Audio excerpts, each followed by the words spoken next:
Okay, hello, this is patient W. Today we're going to be talking about the drug diazepam.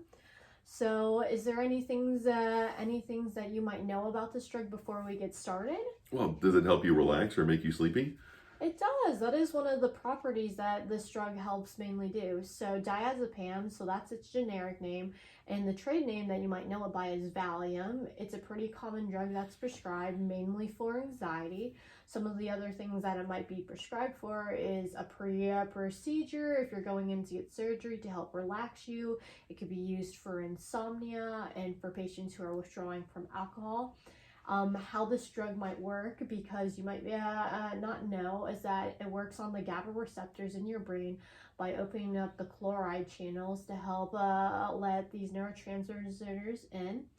With helping anxiety, what it does is it usually has a sedative effect on the brain to help relax you. So it's a CNS relaxant. And so, with this drug, some of the ways that it can be prescribed is usually by tablets. So, this drug is usually given to a patient orally, and it's either prescribed between 2 to 10 milligram tablets.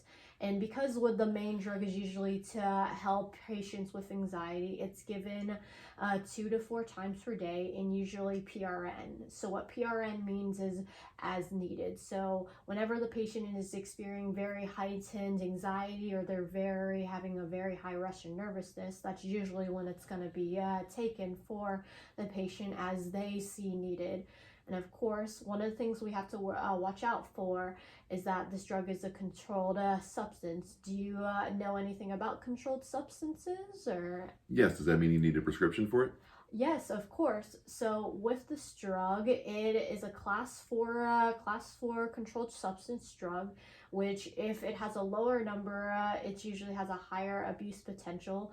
Even though this is a number 4 and it's not as abusive as a number 2 drug, it's still something we have to watch out for. So because it is a controlled substance drug, that means that it could have a high potential of being abused or having a high tolerance for. So that's something that prescribers have to look out for when prescribing this drug, of course. Now, is there any foods or liquids that you could tell me about that you think we wouldn't want to do with this drug? Well, if it's got a sedative effect, what about alcohol? Yes, that's really good. So with this drug, because it helps to sedate you and basically relax you, you don't want to take alcohol with this, because alcohol, it is a CNS depressant. So what it will do is will enhance some of the side effects of making you drowsy and more tired. And so we don't want to inhibit you from being able to do your daily activities while on this drug. So alcohol is something we definitely want to avoid. Another thing which a lot of people don't necessarily know is grapefruit or grapefruit juice. So with the acidic properties of grapefruit juice, or just grapefruit in general, what it does is in your gut, it basically decreases the absorption of this drug. So it would actually reduce the effects to actually help reduce the anxiety or the stress or anything that the person's trying to actually combat. So grapefruit is another thing we want to avoid, as well as caffeine. So as many people might know about caffeine, it actually helps like wake you up, and makes you feel a bit more alert. So with this drug, because it's trying to relax you and caffeine's a stimulant, they would actually work against one another. So it wouldn't be beneficial for a patient or anyone to be also taking caffeine as well on this drug. And so with some of the things we got to look out for on this drug are just some general side effects or some adverse effects. So you could experience some drowsiness, you could experience fatigue, maybe irritability. You also could have an experience of ataxia, which is loss of coordination. This is more of a side effect that we have to be aware of in the geriatric population, because they are higher fall risk, as well as maybe a little bit of confusion, and the rapid tolerance development, which I did explain to you about the controlled substance aspect, and for high abuse potential.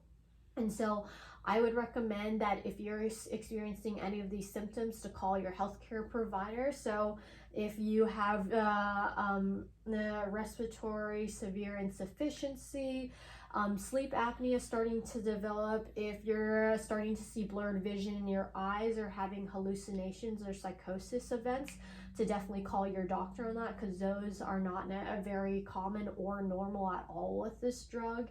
And again, because this has a high addictive component to it, if a person goes through withdrawal on this drug and is trying to do it safely, they could experience similar symptoms of alcohol withdrawal symptoms, and those are usually pretty severe.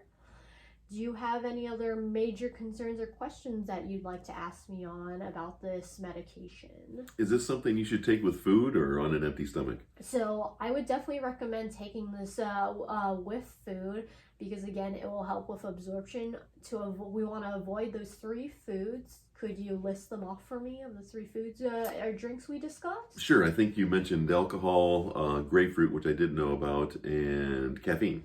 Okay, yes. So those are the 3 things we definitely want to avoid, but otherwise all other foods or liquids are okay to take with this. So that was a really good question. Is there any other possible concerns you might have about this medication or anything? Not really, thank you. Okay, well, I'm glad we were able to discuss this drug. I'm hoping that you learned a lot more about this drug and how it works on your body. If you have any other concerns or questions, you can either call me or call your provider, and we'll clarify those things for you. All right, thank you very much. Mhm.